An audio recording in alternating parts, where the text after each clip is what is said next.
Hey, hello, you're stuck in traffic with Wolf Gorlick. Couple minute riff on IT and IT security. Today looking at where culture meets strategy meets tactics. I'm a fan of Peter Drucker. If you haven't read Peter Drucker, you should. You definitely should. Primarily on management, right? Primarily on leadership. He's got a great book on entrepreneurship and challenges for the 21st century.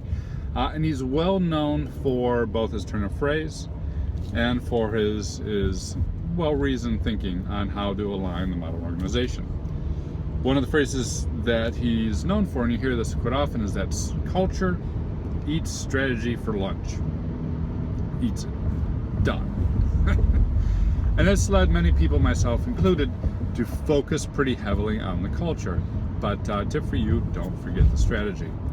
And this is where I think things can get kind of murky. Where is a tactic? Where is the strategy? And where is the culture component? So let's take a tactic. We need to deploy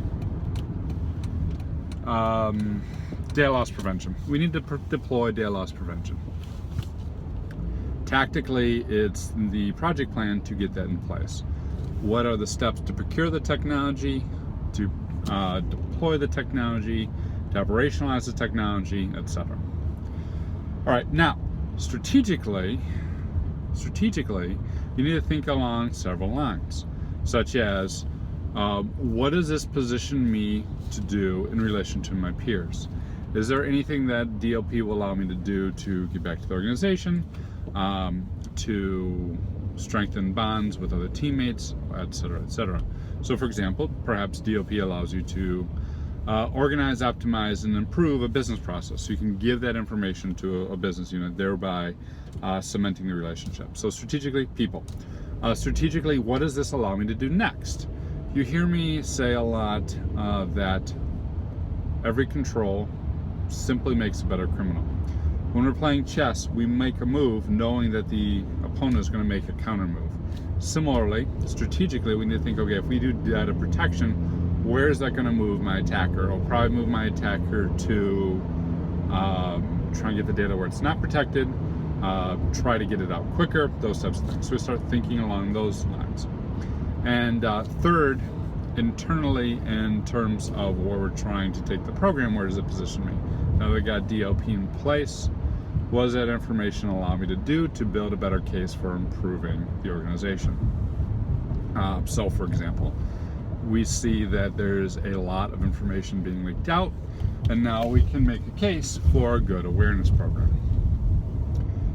So, culturally, now what do we do? How does this impact the culture? A good cultural feedback loop is needed. Cultural is important, and why Drucker says it eats strategy for lunch is because in the traditional way of thinking of strategy, it was all military alignment, right? Tell you what to do, and you tell someone else to do, and everyone moves as a unit. Great for military, terrible for the modern organization, especially for a group of hackers or security folks. You need the collective brain power of everyone, which is why you need to have a culture that aligns people around core values and consistent behaviors. So what you do now, perhaps, is with this DLP, you get good metrics of what those behaviors are, and you communicate those to the people, and you create new behaviors, and you create a nice feedback loop to allow people to have awareness of what the right security behaviors are and align themselves that way, right? To basically volunteer to be in your program to make the place a more secure area. So that's how you move from something tactical, make it strategic, and then embed it in the culture. Tactical is the thing you do, strategy is the thing that allows you to do next, or allows your opponent to do next, and culture is the way that allows everybody around you to either get on board or, worse yet, push back on the security program. That's it. Have a good one.